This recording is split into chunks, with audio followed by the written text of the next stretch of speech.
Bavandimwe ndabashuhuje, Imana ibaho umugisha mwinshi mu izina rya Yesu. Nishimiye uyu mwanya kugira ngo tuganire ijambo ry'Imana, kandi nzi neza ko ijambo ry'Imana n'ubuzima, ijambo ry'Imana n'umutsima, ijambo ry'Imana n'ubugingo. Tugiye kuganira amagambo Imana ishyize ku mutima wanjye muri aka kanya, kandi niwizera, burya kwizera n'ukumenya rwose udashidikanya, kwizera n'ukumva iri jambo nkuzaniye, hanyuma waryizera Imana ikarikoreramo ibitangaza mu izina rya Yesu. Tugiye kuganira rero ijambo ry'Imana dusanga muri Zaburi ya 23 ku murongo waho wa mbere, hanyuma aya magambo tuyaganire mu izina rya Yesu. Haravuze ngo Uwiteka niwe mwungeri wanjye sinzakena, andyamisha mu cyanya cy'ubwatsi bubisi, anjyana iruhande rw'amazi adasuma, asubiza intege mu bugingo bwanjye, anyobora inzira yo gukiranuka ku bw'izina rye. Tugiye ku debona za Grover mu izina rya Yesu. Tugiye kuganira kuri aya magambo. Ijambo riravuze ngo Uwiteka niwe mwungeri wanjye, Uwiteka Imana ishobora byose niwe mwungeri, ngo andyamisha mu cyanya cy'ubwatsi bubisi, anjyana uruhande rw'amazi adasuma, agasubiza intege mu bugingo bwanjye. Iri ni ijambo rikomeye muvandimwe, ni ijambo riremereye rivuze ngo Uwiteka Imana niwe mwungeri. Reka turebe, tugiye kuganira ku mwungeri. Ubundi umwungeri mu zindi ndimi cyangwa se wenda ijambo rimwe risobanura mu magambo menshi, umwungeri ni umushumba. Umushumba uragiye inka, umushumba uragiye intama, umushumba uragiye amatungo. Ni ukuvuga ngo uyu mushumba agira agaciro bitewe n'izo aragira. Iyo izo aragira zisa neza, ni ukuvuga ngo ariya matungo aragiye ahesha agaciro umushumba uzishumbye. Ni ukuvuga ngo uriya mushumba uragiye intama, iyo zirimo zororoka kandi zisa neza, ni ukuvuga ngo agaciro umushumba aba afite, ni ukuvuga ngo nizo yoroye. Imana yo mu ijuru rero nishimwe mu izina rya Yesu. Ijambo ry'Imana rije rivuga ngo iki? Rije rivuga ngo Uwiteka Imana nyiricyubahiro, Uwiteka Imana ishobora byose, Uwiteka umuremyi w'ijuru n'isi, ngo niwe mwungeri wanjye. Bora ni ukuvuga ngo ijambo riravuga ngo Uwiteka niwe mwungeri wanjye, ntabwo nzigera nkena. Uwiteka niwe mushumba wanjye, Uwiteka niwe ungenera ubwatsi bwanjye, Uwiteka niwe ungenera ibyo ngomba kurya bya buri munsi, Uwiteka niwe unyambika, Uwiteka niwe unshakira ubwatsi, Uwiteka niwe unshakira urwuri, Uwiteka niwe ungaburira, Uwiteka niwe wita ku buzima bwanjye bwa buri munsi. Imana yo mu ijuru nishimwe mu izina rya Yesu. Ijambo riravuga ngo Uwiteka niwe mwungeri wanjye, kandi debona zeregrebresive mu izina rya Yesu. Uwiteka niwe mwungeri wawe. Ni ukuvuga ngo wari ukubereye umwungeri, ntabwo nta kibazo. Umwungeri ararwanirira intama ze, umwungeri ararwanirira amatungo ye, umwungeri yitangira intama ze, umwungeri niwe udiringa n'ibibazo. Ndimo ndashaka kukubwira iki? Ese Uwiteka niwe mwungeri wawe, cyangwa umwungeri wawe ni amashuri, umwungeri wawe ni imiryango, umwungeri wawe yaba umugabo wawe, umwungeri yaba abana bawe? Ariko se wowe wisubiyemo usanga umwungeri wawe ari nde? Umva iki ijambo ry'Imana ririmo rimbwira. Riravuze ngo Uwiteka niwe mwungeri wanjye,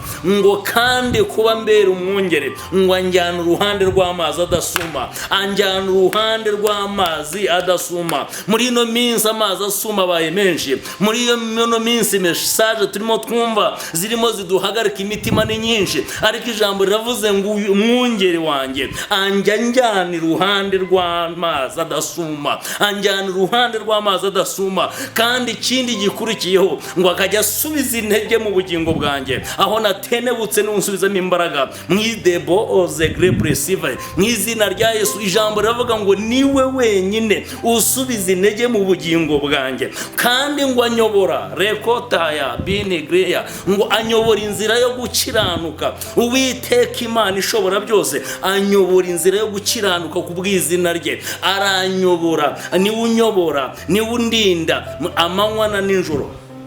Umva iki ijambo ry'Imana ririmo rivuga. Umwungeri ni ukuvuga ngo yitangira, umwungeri agenda imbere, umwungeri niwe ushakira urwuri izaragiye. Ijambo icyo risobanuye rero riravuga ngo anjyana iruhande rw'amazi adasuma, niwe usubiza amahoro mu mutima. Mwe hano hanze nta mahoro ahari, hano hanze wahura n'ibibazo cyane, hano hanze nuvuga ngo hari intugunda, hano hanze hari message mbi cyane zaguhagarika umutima. Ariko umva iki ijambo ry'Imana ririmo rimbwira, riravuga ngo Uwiteka niwe mwungeri wawe, kandi Uwiteka kujyana uruhande rw'amazi adasuma. Humura, nuvuga ngo icyo abantu barimo bavuga hano hanze, message ziri hano hanze, uramutse uhanze amaso hanze, ijambo rivuga ngo isoni zagukora, wiringiye abantu bagukoze isoni. Hari umuririmbyi wigeze aririmba aravuga ngo uwiringiye abantu ngo baramuhemukira, ariko ngo Uwiteka Imana nanga ajya koza isoni, kandi nta nubwo ajya hemuka. Imana yacu ni ihemuka, Imana ya tota sekrova bresive enegrai. Umva ijambo nshaka kubwira, ijambo ry'Imana rirambwiye ngo anjyana iruhande rw'amazi adasuma, anjyana nuvuga ngo amitiramo urwuri, amitiramo ahantu ngomba kuryama, amitiramo ahantu ngomba ubuzima bwanjye bugomba kuba. Niwe umitiramo, je sije wihitiramo. Nge nihitiyemo nakihitiramo kujya ahantu runaka, nakihitiramo gasanga nagiye narayijura ahantu runaka. Muri no minsi abantu banga icyo bitari wazire zitwaye abantu, ugasanga aho kugira ngo utindane n'Imana mu rusengero cyangwa utindane n'Imana iwawe mu rugo, ahubwo abantu ugasanga bagiye gutindana n'abantu. N'utindana n'abantu uzasa n'abantu, ariko n'utindana n'Imana uzagira akamero k'Imana. Ndimo ndashaka kukubwira aya magambo muvandimwe, icyo utindanye nacyo usa nacyo. Utindana n'abantu ugasa nk'abantu, watindana n'Imana ugasa n'Imana. Kandi ijambo ravuga ngo Uwiteka niwe mwungeri, n'utindana n'umwungeri uzagenda nk'umwungeri, n'utindana n'umushumba uzagenda nk'umushumba wawe. Ijambo riravuga ngo Uwiteka Imana nyiricyubahiro, Imana ishobora byose, data wa twese, yabanye n'abatubanjirije, iravuze ngo niwe mwungeri. Imana ashaka kukubera umwungeri igakoza isoni imbaraga zikurwanya. Imana yashaka kukubera umwungeri igakoza isoni isega zishaka kukurya. Imana yashaka kukubera umwungeri igakoza isoni idubu zishaka kukurya. Imana yashaka kukubera umwungeri igakubita hasi imigambi y'incakura.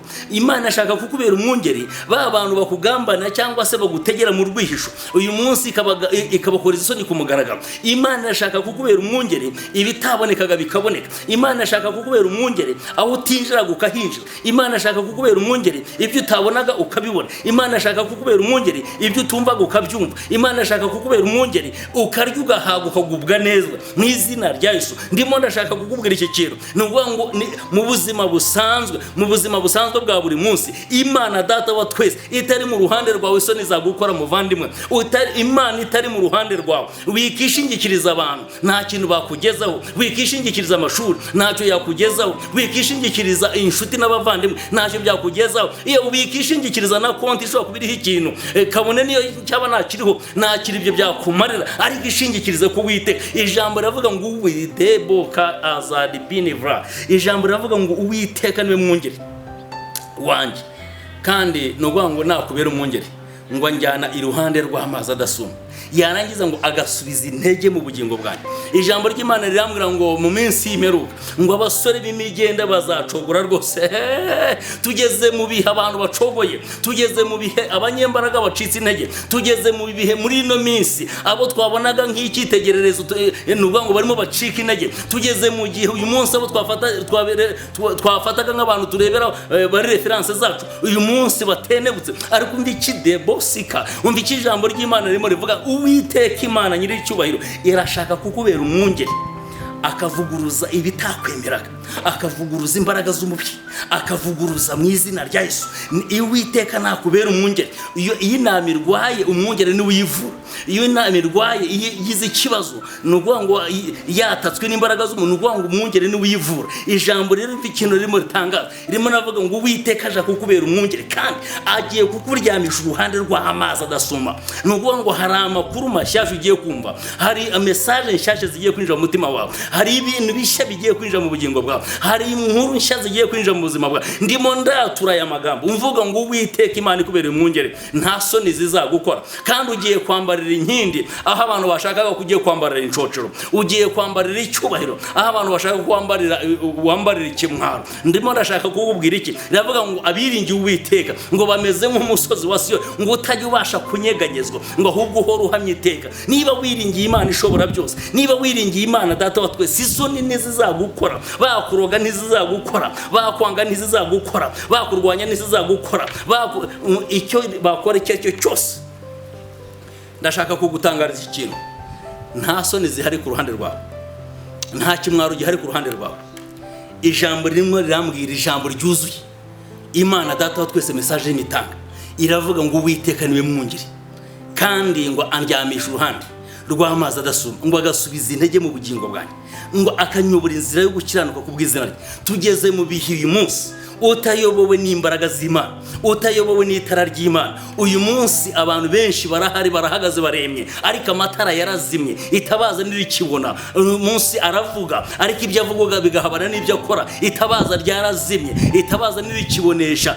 Niyo mugezeho amagambo akubwirira mu ruhame, iyo muri babiri arahinduka. Ijambo ry'Imana ribaye ingume. Ndimo ndashaka kukubwira iki kintu. Ijambo rimanutse rivuze ngo Uwiteka niwe mwungeri. Uyu munsi wubatse kuki? Nzatira gusoza. Uyu munsi ka adesive bresia, uyu munsi wowe nkurikiye wubatse kuki? Uyu munsi nuvuga ngo ese imisengere yawe yubatse kuki? Uyu munsi urimo uragenda ute? Ese Uwiteka niwe mwungeri wawe? Ushobora kuba wajya mu rusengero ariko wubatse ku mushumba, ushobora kuba wajya mu rusengero ariko wubatse kuri boyfriend, ushobora kuba wubatse usenga ndetse cyane ukanatanga cyane ariko wubatse kuri business ukora. Ijambo rivuga ngo Uwiteka niwe mwungeri. Ese ninde ukubereye umwungeri? Ukubereye umwungeri ninde? Ese uhanze amaso abantu? Ese urimo uragenda munsi y'ukuboko kw'abantu? Fa ku giti dore hari Imana. Ijambo rivuga ngo Uwiteka niwe mwungeri. Hanga amaso imbaraga z'Imana, hanga amaso Imana. Imana yo mu ijuru nuvuga ngo abari kugenda imbere. Yigeze ibwira kura muga ngo nzakugenda imbere, ngo hataringaniye maringaniye. Nakubera umwungeri azakugenda imbere, nakubera umwungeri azakurwanirira, nakubera umwungeri ibibazo byawe bizabibye, nakubera umwungeri azadiringa na situation z'ubuzima bwawe. Nyemerera rero dusenga n'Imana mu izina rya Yesu. Ariko Uwiteka Imana yacu, Imana yo mu ijuru ishobora byose, yaremye ijuru ikarema isi. Imana yadukunze ikatwohereza umwana wayo Yesu Kristo. Ijambo rimanutse rivuga ngo Uwiteka niwe mwungeri. Nakubera umwungeri muvandimwe, nakurwanira intambara zawe. Niyinjire mu byawe, niyinjira mu byawe cyamunara ntizizaza, niyinjira mu byawe nta soni zagukora, niyinjira mu byawe abazima babaza bakoze isoni. Reka dusenga n'Imana mu izina rya Yesu. Uwiteka Mana yacu, niwe twizeye kandi niwe twiringiye. Ijambo ryarimo rirambwira ngo niwe mwungeri wacu, kandi uri umwungeri wacu. Ntabwo babwisega, ntabwo babw'inyamaswa, kuko turyama mu gituza cyawe, tukumva ubwiza bwawe, tukumva shekina yawe, tukumva icyo tugambiriyeho, tukumva ubwiza bwawe. Nyemerera buri muntu wese urimo nkurikirana unyumva, imbaraga zawe nyinshi zinjire mu mitsi, zinjire mu nyama, zinjire mu misoko. Ubwiza bwawe burabagirana, ubera hose icyarimwe mu izina rya Yesu. Ndimo ndatura imbaraga, ibiturwanya ari byinshi, ariko Mwami Imana nzi neza ko ushobora byose. Gira neza abantu rero, kandi ubakure ku rwego ubageze ku rundi, ubaragire mu rwuri rwiza, ubaragire ahantu heza. Abatari bafitaho Mwami Imana, batari bafite urwuri, bahereza urwuri, barishe kandi barishe hagari mu izina rya Yesu. Ndagushimiye icyubahiro kibi cyawe mu izina rya Yesu. Amen. Shalom, shalom. Yari Ntambara Emmanuel. Imana ibahereze umugisha mwinshi mu izina rya Yesu.